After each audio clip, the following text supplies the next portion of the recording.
Sitting on toes ఏదైనా పర్లేదు. Okay, so first అరమండి అంటే హాఫ్ సిట్టింగ్, మురమండి అంటే టోస్ సిట్టింగ్ అనమాట, అంటే టోస్ మీద మనము కూర్చుంటాం. ఓకే, థర్డ్ పాయింట్ సమా లెగ్స్, సమపాద రాసుకోండి. Third point సమపాద. సమపాద అంటే ఇది చూడండి ఒకసారి, రెండు ఫర్ ఎగ్జాంపుల్ ఇవి లెగ్స్ అనుకోండి, ఈ రెండు లెగ్స్ ఇలా ఈక్వల్గా పెట్టి అతుక్కొని ఉంచితే దాన్ని సమపాద అంటాం. Legs together, legs together. Okay, legs together is called samapada. అర్థమైందా? Got it? సో ఇప్పుడు మనం ఏం చెప్పాం? అరమండి, మురమండి, సమపాద. రిపీట్ చేయండి ఒకసారి. ఫస్ట్ ఏంటి?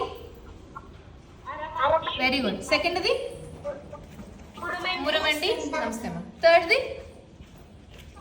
సమపాద. సమపాద. సో ఇప్పుడు ఫస్ట్